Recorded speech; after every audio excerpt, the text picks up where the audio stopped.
Pertama, ya'taqidu annal asbab yu'atsiru ma'allah. Ini tanda orang yang hatinya gelap, yang kadangkala ditembus oleh sinar iman.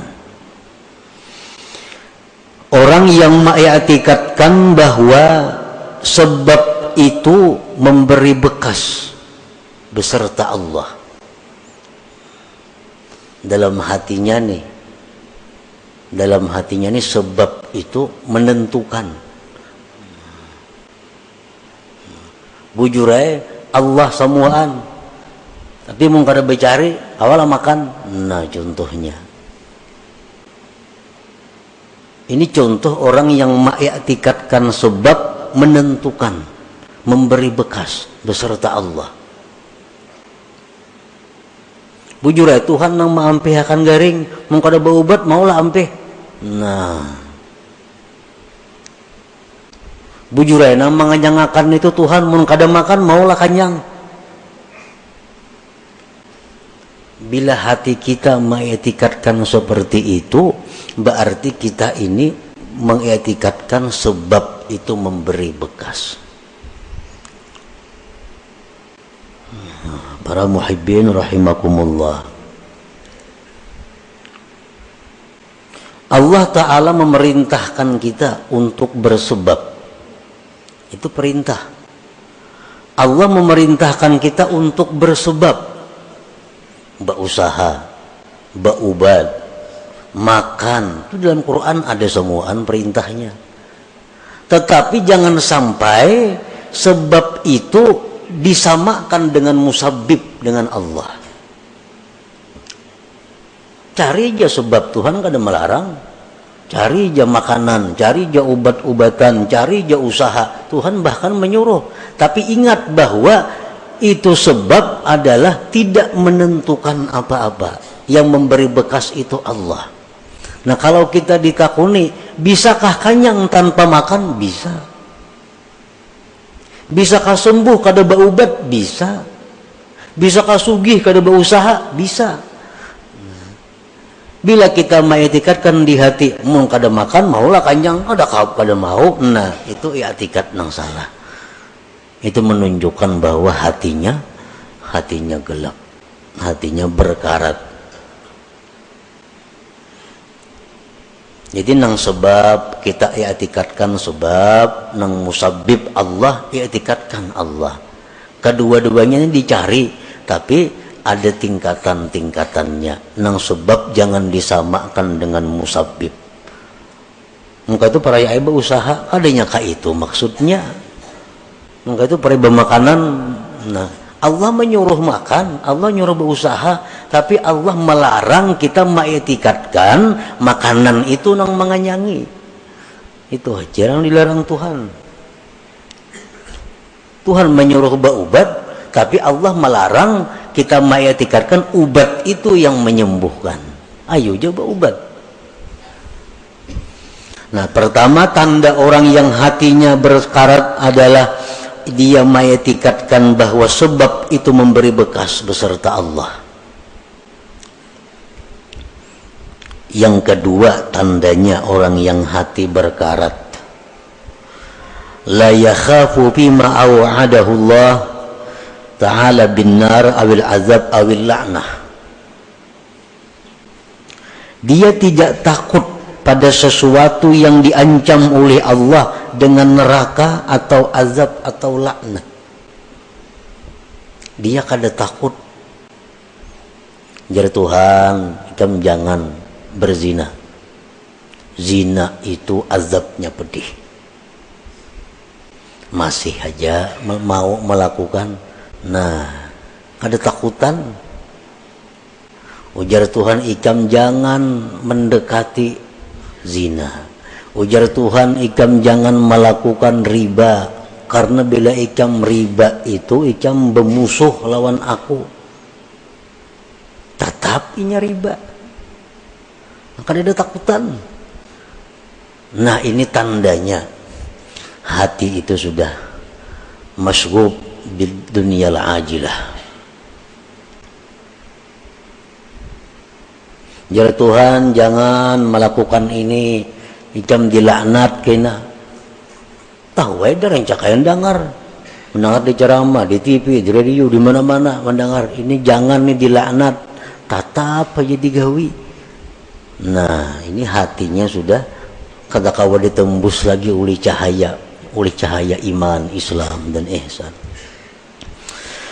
Yang ketiga, la yarju fima wa'adahu Allah Ta'ala minal jannah awir ridwan. Dia tidak mengharap, tidak tergiur dengan janji-janji Allah daripada surga dan keridhaan. Kada tergiur.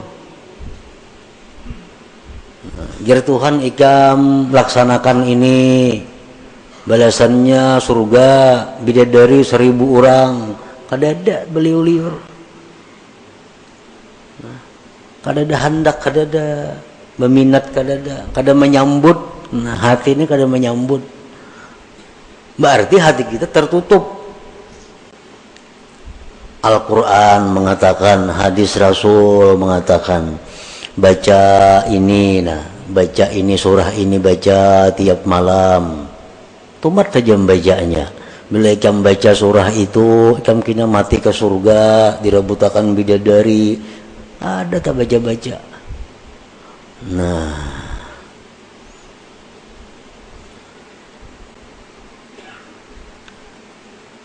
bilakah itu kita, berarti hati kita ini rusak.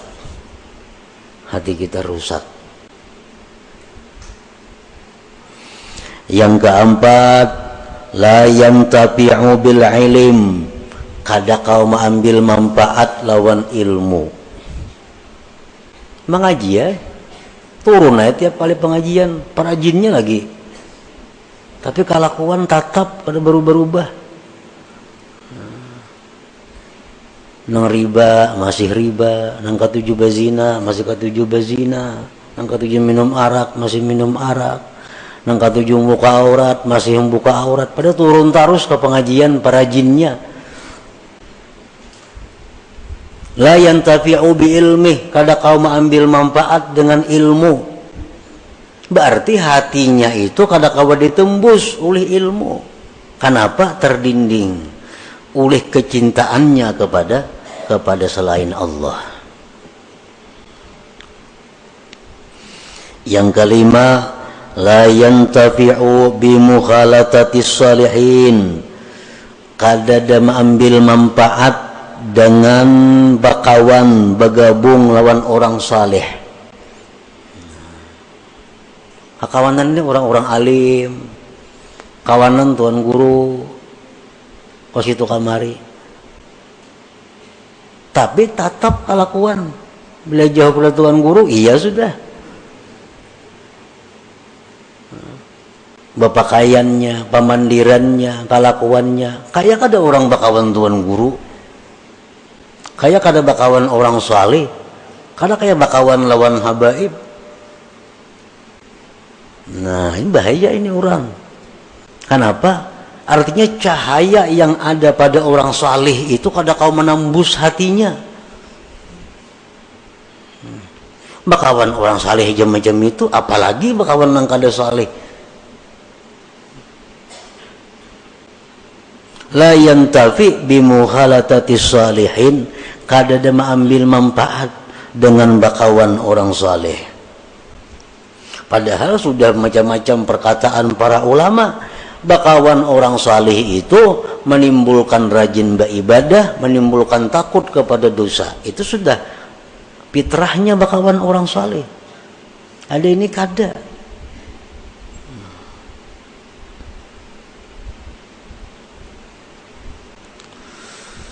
Yang keenam, tanda orang yang hatinya gelap gulita, la yabki bi dzikril maksiatil lati amilaha. Dia tidak menangis mengingat maksiat yang pernah dilakukannya. Nah, dahulu suah berbuat maksiat ini, suah berbuat maksiat itu, suah berbuat maksiat ini. Keingatan, kada apa-apa. Kada ada pina menyesali, apalagi menangis. Padahal zikrul maksiat, mengingat maksiat itu merupakan sesuatu sebab yang paling segera membuat menangis bagi orang yang hatinya terang, hatinya lembut.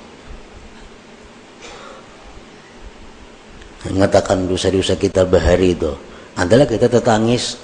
Bila kada tertangis, berarti hati kita ada gangguan, berarti hati kita ada masalah.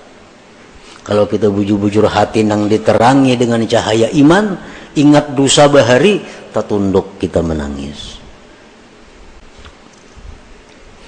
Yang ketujuh, la yastahi bi mukhalafati sunnati wa khalqil muru'ah. Tidak merasa malu berbuat sesuatu yang bertentangan dengan sunnah dan merusak kehormatannya. Kada merasa malu. Sekampungan orang turunan menuntut ilmu kalanggar, nya kada gana di rumah. Kalau pangsupan kada, orang kalanggaran gana di rumah. Kalau pangasupan kada ada juga.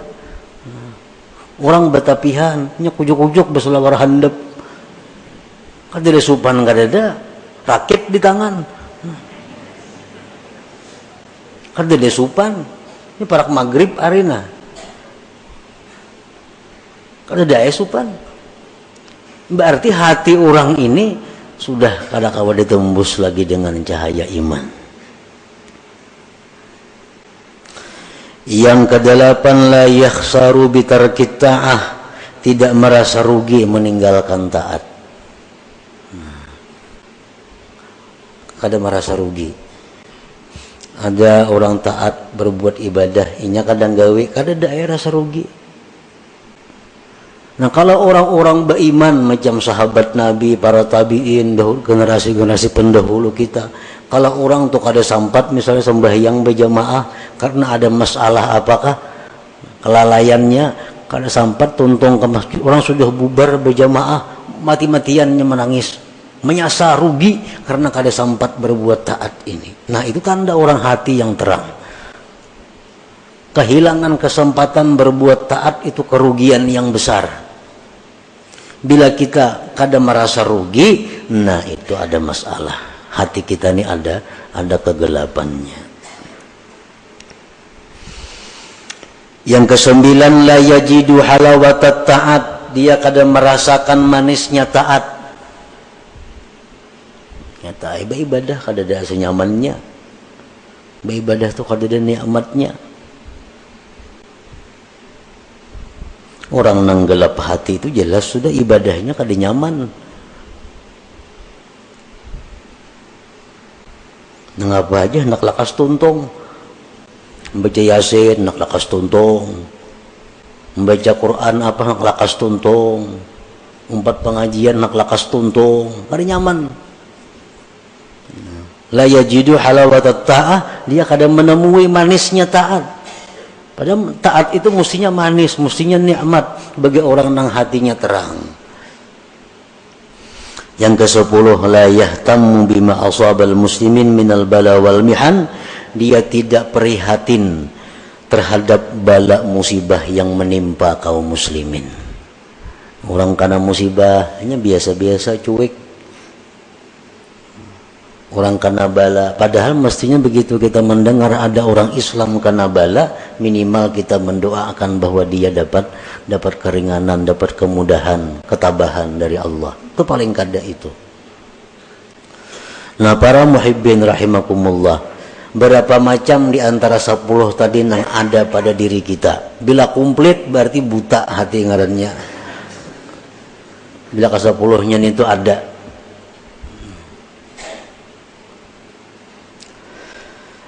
Nah, jadi petunjuk para ulama, petunjuk daripada para ulama sesuai dengan apa yang disampaikan Rasulullah Sallallahu Alaihi Wasallam, cara mengobati hati yang seperti tadi, cara mengobati kelakuan akhlak seperti 10 tadi, hanya ada 2 macam obatnya. Pertama, tobat kepada Allah. Yang kedua, banyak zikir. Tobat itu membersihkan. membersih itu tobat, mahimbalas itu tobat. Nah, zikir itu mencilangi, mengkilatkan. Apa tadi ujar Nabi, likulli syai'in masqalah wa masqalatul qulub zikrullah. Tiap-tiap sesuatu itu ada pengkilatnya, ada berasuknya. Wa masqalatul qulub, pengkilat hati, zikrullah. Itu obatnya. Jadi bila 10 perkara itu ada pada diri kita, kita hendak selamat, kita hendak baik, tobat kepada Allah, banyak zikir. Nah, maka dengan demikian hati yang tadinya berkarat, hati tadinya yang gelap akan menjadi terang dan mengkilat. Nah, itulah salah satu bagian yang dimaksud daripada hikmah yang ke-13 ini. Kaifa yusyriku qalbun suwarul akwan muntabi'atun fi mir'atih. Itu pasal yang pertama dalam hikmah yang ke-13. Dan selanjutnya lagi ada 3 pasal.